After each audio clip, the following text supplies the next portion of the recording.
الحمد لله رب العالمين أشهد أن لا إله إلا الله وحده لا شريك له ولي الصالحين وأشهد أن سيدنا ونبينا محمدا عبده ورسوله الصادق الأمين اللهم صل وسلم وبارك على سيدنا محمد وعلى آله وصحبه ومن تبعهم بإحسان إلى يوم الدين سبحانك لا علم لنا إلا ما علمتنا إنك أنت العليم الحكيم. Pertama-tama saya ucapkan Assalamualaikum warahmatullahi wabarakatuh.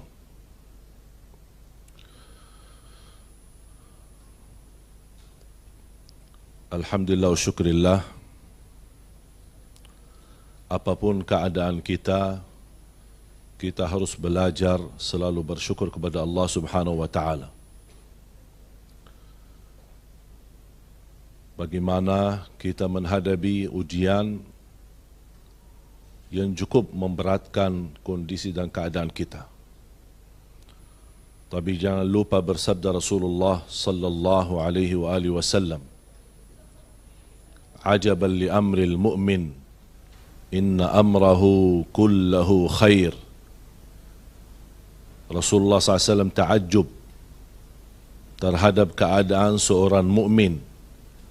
Semua apapun yang dihadapi itu baik baginya. In asabathu sarra'a syakar fakana khairan lah, wa in asabathu dharra'a sabar fakana khairan lah, wa laysa dhalika illa lil mu'min. Ketika dia mendapatkan nikmat, bagi orang mukmin selalu bersyukur. Ketika orang mukmin mendapatkan ujian, bala, musibah, sebagaimana kita hadapi wabah ini, itu merubah ujian, dan orang mukmin adalah menghadapinya dengan sabar. Dan hal ini, kata Rasulullah SAW, tidak dimiliki kecuali orang yang beriman, orang mukmin yang mampu bersyukur terhadap nikmat dan mampu sabar terhadap ujian. COVID-19 merubah ujian. Kita tidak tahu apa hikmah di balik ini. Tetapi ingat perkataan Sayyidina Umar bin Khattab radhiyallahu anhu, "Nahrubu min qadarillah ila qadarillah." Kita menghadapi takdir, tapi tidak boleh kita lawan takdir kecuali dengan takdir itu sendiri. Sebagaimana ketika terjadi ta'un, wabah ta'un di zaman Umar bin Khattab radhiyallahu an, dan beliau meminta dan memerintahkan orang yang ada di negeri Asyam tidak boleh keluar, yang ada di luar negeri Asyam tidak boleh masuk ke negeri Asyam. Ada orang komplain kepada Sayyidina Umar. Dia berkata, ini kan qadarullah, jadi tidak apa-apa kalau kita masuki ke negeri tersebut yang ada ta'un, wabah itu. Kalau memang Allah takdirkan kita kena, pasti kita kena. Kita tidak bisa lari daripada takdir Allah Subhanahu wa ta'ala. Sayyidina Umar Ibn Khattab radhiyallahu anhu berkata, kita lari dari takdir Allah dengan takdir Allah. Berarti usaha itu, ikhtiar mencegah itu takdir.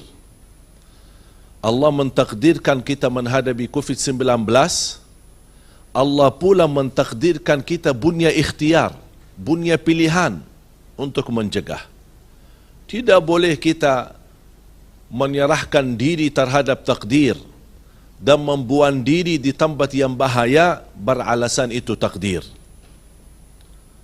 Makanya jamaah sekalian, salah satu bukti keimanan kita terhadap takdir, kita mampu merubah takdir itu.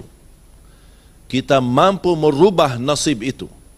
Karena Allah sendiri berfirman dalam Al-Quran, "Inna Allah la yughayyiru ma biqaumin hatta yughayyiru ma bi anfusihim."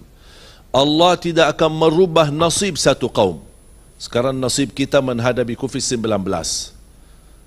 bagaimana nasib yang baik kita bersatu melawan COVID-19. Kita bersatu melawan corona.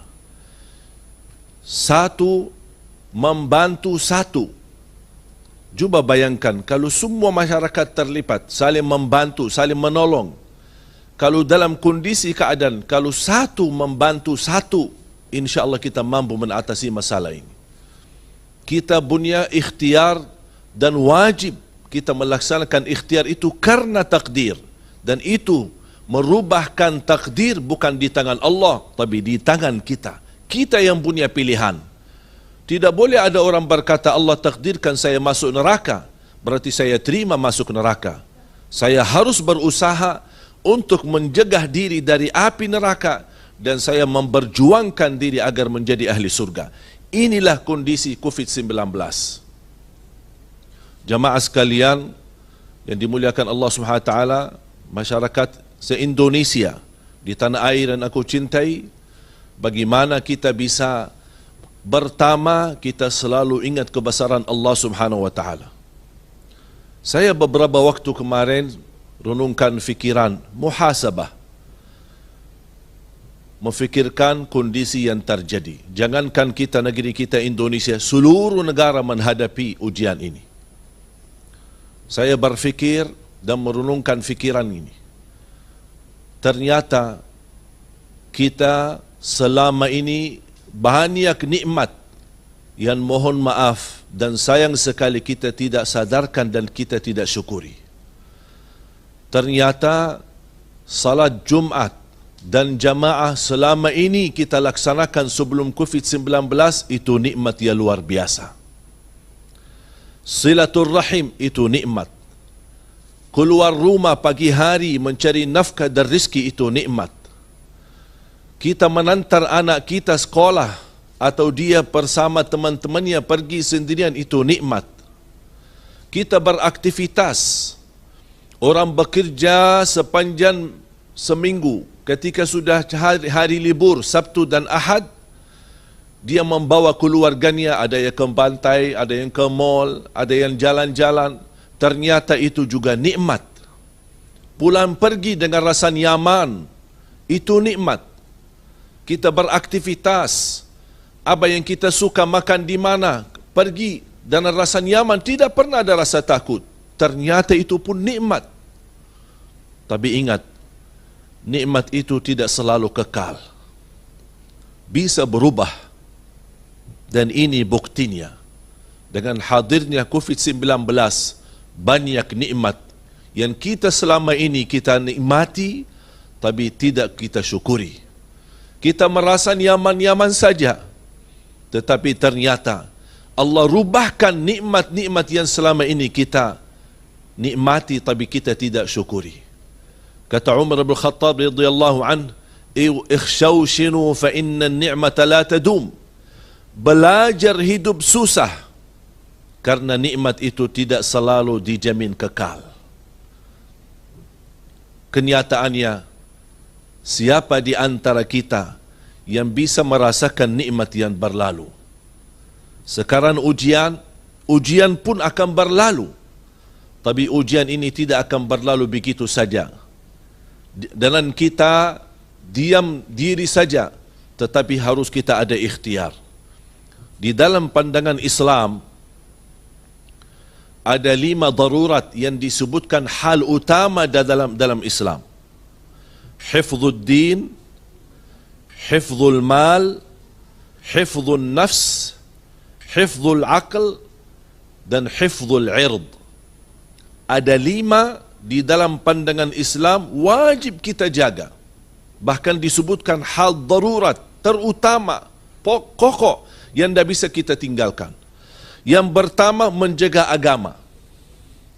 Yang kedua, menjaga nafsu, jiwa.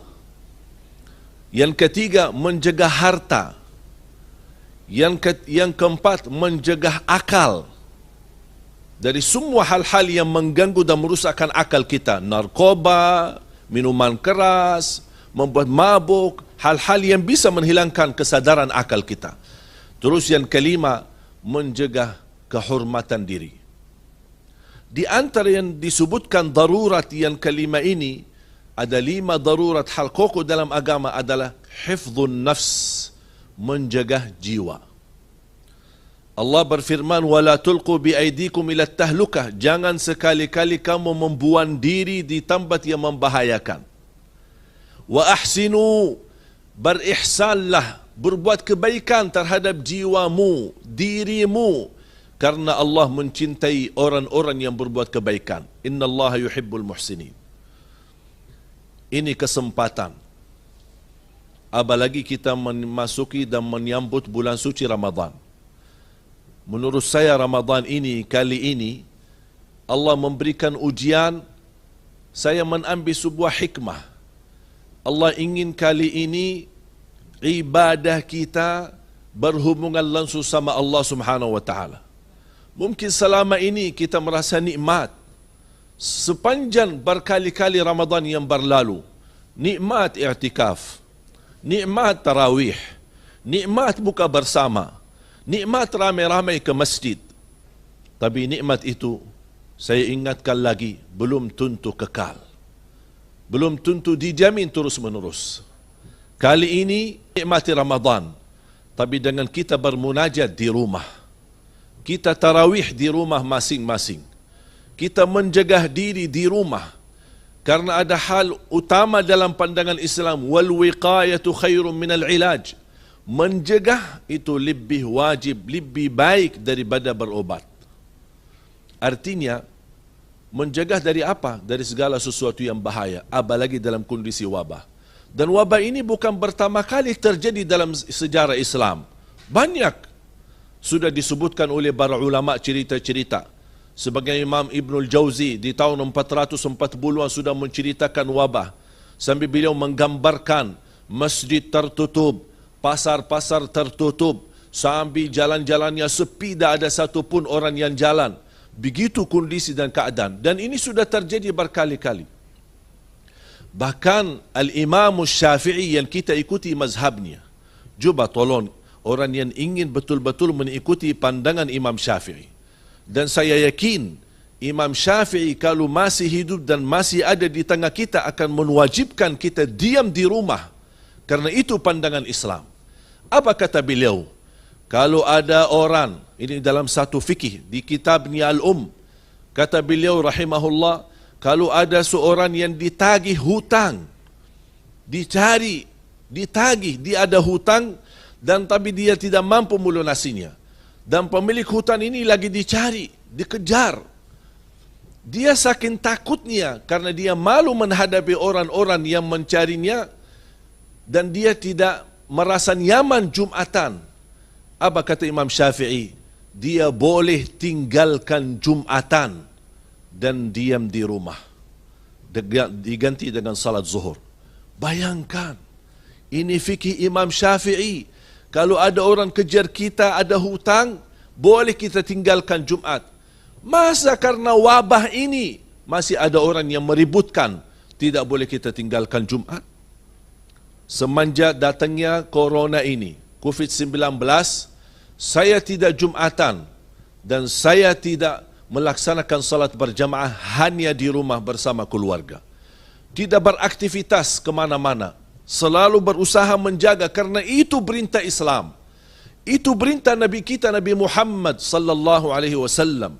Sebagaimana Abdullah bin Abbas pernah menggambarkan ketika turun hujan besar. Ini di hadis sahih Bukhari dan Muslim. Beliau menyuruh muazzin ganti kata hayya 'alas salah, hayya 'alal falah dengan ucapkan sallu fi buyutikum, salatlah kalian di rumah masing-masing. Ada orang yang mengingkari kok muazzin merubah kata-kata azan. Mana hayya 'alas salah yang selama ini kita dengar? Mana hayya 'alal falah? Sambil datangi ke Abdullah bin Abbas. Apa ini? Mungkar besar. Perbuatan sesuatu yang tidak pernah terjadi. Apa kata beliau? Kalian mengingkari perilaku saya, menyuruh muazzin menggantikan hayya 'alas salah, hayya 'alal falah dengan ucapkan sallu fi buyutikum, salatlah kalian di rumah. hal ini sudah dilakukan orang yang lebih baik daripada saya dan daripada kalian. Itulah Nabi Muhammad sallallahu alaihi wasallam. Karena pernah juga terjadi di zaman Nabi Muhammad sallallahu alaihi wasallam ketika turun hujan besar sampai jalannya sudah tidak dimungkinkan orang bisa lewati dengan nyaman, makanya Nabi Muhammad SAW menyuruh muazzinnya kumandangkan sallu fi buyutikum. Muncullah berbeza pendapat antara ulama. Ada yang berkata tetap laksanakan azan sebagaimana hayya 'ala salah hayya 'ala falah, tetap la ilaha illallah, begitu selesai azan baru disampaikan kataan sallu fi buyutikum, salatlah kalian di rumah masing-masing. Itu menurut pandangan mazhab Syafi'i dan ada beberapa mazhab yang lain. Intinya para jamaah sekalian dimuliakan Allah Subhanahu wa taala, COVID-19 bukan penyakit yang kita anggap remeh. Ini kita hadapi musuh yang sangat luar biasa serius untuk menenaring kita. Kita harus berhati-hati dan waspada. Kemarin saya membaca berita di negara Arab Saudi. Satu hari lebih dari 1.300 orang-orang yang kena corona. Padahal di Arab Saudi itu sudah lockdown. Sudah benar-benar luar biasa ketat. Sudah diliburkan. Sekolah tidak ada. Bahkan orang yang keluar untuk belanja saja, belanja buat makanan dan kebutuhan, bisa kena denda sampai 40 juta rupiah. Tapi begitu luar biasa aturan mereka ketat, tapi begitu juga kena penyakit corona. Gimana kondisi kita? Saya kadang-kadang keluar rumah melihat aktivitas ramai. Di pasar ramai. Seperti orang biasa-biasa aja. Bahkan tak pernah mencegah, tak pernah menjaga diri. Bagaimana bisa tidak pernah pakai masker, tidak pernah menjaga kebersihan. Bahkan kita seperti tidak ada berita apa-apa. Padahal sudah ada upaya dari pemerintah kita mengingatkan, waspadalah, memberitahu, mengingatkan kondisi dan bahaya. Tapi nampaknya masyarakat kita belum sadar. Jamaah sekalian, jangan kita panik dan takut. Diam di rumah, ini solusi yang tepat untuk kondisi sekarang. Beraktivitas di rumah, apalagi bulan suci Ramadan, sungguh nikmat. Kita bisa menjadikan nikmat bagi kita beribadah di rumah, lebih dekat dengan keluarga. Mungkin selama ini banyak orang yang beraktivitas di luar rumah, bahkan jarang sempat buka puasa bersama atau sahur bersama keluarganya. Kali ini, tahun ini kita jadikan Ramadan spesial, Ramadan istimewa, Ramadan khusus, hadiah dari Allah Subhanahu wa taala, membuat kehidupan Ramadan bersama keluarga. Baca Al-Quran bersama-sama, tarawih bersama, menjaga kebersihan. Kita ingat bagaimana Allah Subhanahu wa taala dan Nabi Muhammad SAW memerintahkan kebersihan. Allah mencintai orang-orang yang selalu dalam keadaan suci. Dan alhamdulillah dalam pandangan Islam, menjaga wudu tanda kesempurnaan iman. Selalu cuci tangan, menjaga kebersihan pakaian. Kalau keluar ada urusan darurat tidak bisa ditinggal, tolong pakai masker. Mohon jamaah sekalian, jangan membiarkan wabah ini menular kepada seluruh negeri kita. Apalagi mudik. Saya ajak orang Madinah. Orang tua saya berada di sana. Saya sudah mengambil keputusan tahun ini tidak mudik. Walaupun ada kesempatan saya bisa mudik. Tapi saya tidak mau. Mengapa? Bukan saya butuh silaturahim. Siapa yang tidak ingin silaturahim bertemu dengan orang tuanya? Orang tua kita adalah surga. Surga kita di dunia. Makanya kita ingin silaturahim bersama mereka. Bahkan kita tidak mau tinggalkan mereka. Tapi kondisi yang menentukan. Kita tidak butuh silaturahim. Tapi tetap kita bisa dan mampu menjalin silaturahim melalui video call. Dan jarak jauh. Mudik, kita tahun ini menjadikan mudik kita di rumah. Untuk menjaga keluarga kita. Menjaga kebersamaan kita. Dan menjaga kesehatan kita. Mungkin ada orang berkata, saya mampu menjaga diri. Sebenarnya jamaah sekalian, bahayanya sebenarnya bukan orang yang sakit. Yang lebih bahaya, kalau anak muda yang sehat, fisiknya kuat, beraktivitas luar biasa lancar, dia kena sakit, dia sudah positif corona, pulang ke rumahnya, bersalaman dengan orang tuanya yang sudah tua dan usia, barangkali ada di antara keluarganya yang sakit-sakitan, disitulah menular penyakit ini dan bisa mengakibatkan meninggalnya orang tuanya. Orang berkata, anak muda, saya sehat dan merasa kena corona, saya biasa-biasa aja. Ya, memang biasa-biasa aja. Tetapi belum tentu karena anda belum pernah cek, belum pernah periksa, bisa positif corona, walaupun anda merasa dirinya kuat dan sehat. Hati-hati, ini bisa tertipu dan bisa kita kena bahaya corona dari tempat yang kita tidak sadari. Makanya jemaah sekalian, waspadalah. Selalu menjaga kebersihan, cuci tangan dengan sabun dengan air yang mengalir minimal 20 detik, dan kita terus selalu berpakai masker. Apabila ketika sudah kita ada perlu kita keluar, kita usaha jaga jarak minimal 1 sampai 2 meter. Ini kondisi kalau kita darurat. Tapi kalau boleh saya usulkan, stay in home, diam di rumah. Tidak ada urusan yang terbinting daripada untuk menjaga kesihatan kita. Di dalam pandangan Islam, menjaga kesihatan itu wajib. Makanya kita harus selalu berusaha untuk mencari ridha Allah Subhanahu wa taala. Apalagi umat Nabi Muhammad SAW, alhamdulillah Allah jadikan seluruh bumi ini menjadi bersih dan boleh menjadikan tempat salat. Berarti di rumah kita bisa beraktivitas salat. Ayo, jangan mudik. Jangan fikirkan bagaimana kita bertemu dengan keluarga, tapi kita utamakan kesehatan keluarga. Kali ini kita beribadah di rumah dan kita produktif. Bagaimana bisa menjadikan rumah adalah jannati, surgaku, rumahku. Disinilah kesempatan kita jadikan di bulan Ramadan ini, rumahku, surgaku. Dan kita beraktivitas ibadah. Berita gembira dari Nabi kita Nabi Muhammad sallallahu alaihi wasallam. Ketika kita mendapatkan ujian ini, wabah ini, ada orang bertanya bagaimana kondisi ibadah kita. Selama ini kan kita usaha menyempurnakan ibadah, salat berjamaah, Jumatan, tarawih ramai-ramai di masjid, buka bersama, dan kita mengejar ingin meraih pahala yang sempurna. Tapi kalau kondisi begini, banyak kehilangan kesempatan kesempurnaan ibadah. Apa kata Rasulullah SAW di hadis yang diriwayatkan Imam Bukhari, "Idza maridal 'abdu aw safar, kataballahu lahu ma kana muqiman sahiha."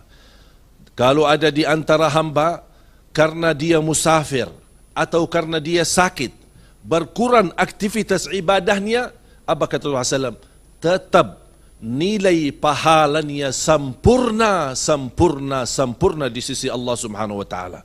Sebagaimana dia dalam kondisi sehat dan tidak musafir, bahkan dia selalu berada di tempat yang normal. Makanya jamaah sekalian, jangan sia-siakan. InsyaAllah, sebagaimana banyak kenikmatan kehilangan di tengah kita, saya yakin dan percaya, InsyaAllah cerita wabah corona ini, COVID-19, akan menjadi cerita berlalu. Kesempatan kita bermunajat kepada Allah Subhanahu wa taala, memohon.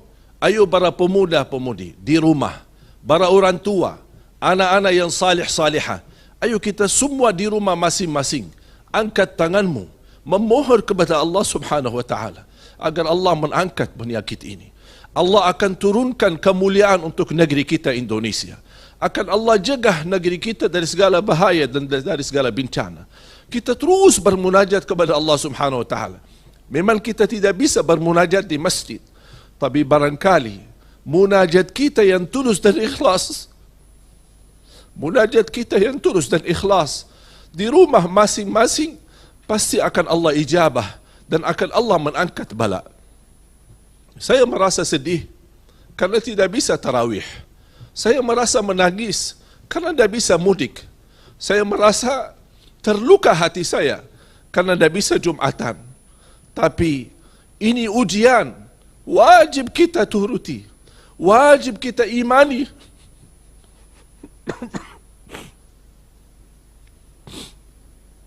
Wajib kita percaya takdir Allah.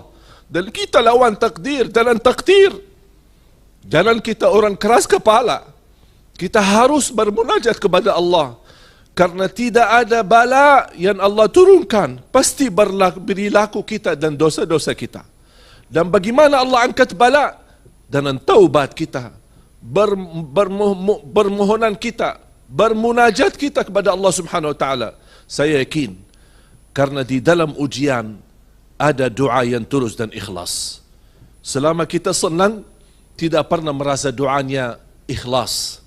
Makanya inti dan hikmah daripada ujian, Allah akan memilih siapa yang bisikan doanya yang ikhlas. Ini kesempatan menjadi hamba yang ikhlas untuk menantarkan negeri kita Indonesia, baldatun tayyibatun rabbun ghafur. Kita angkat tangan dengan tulus hati.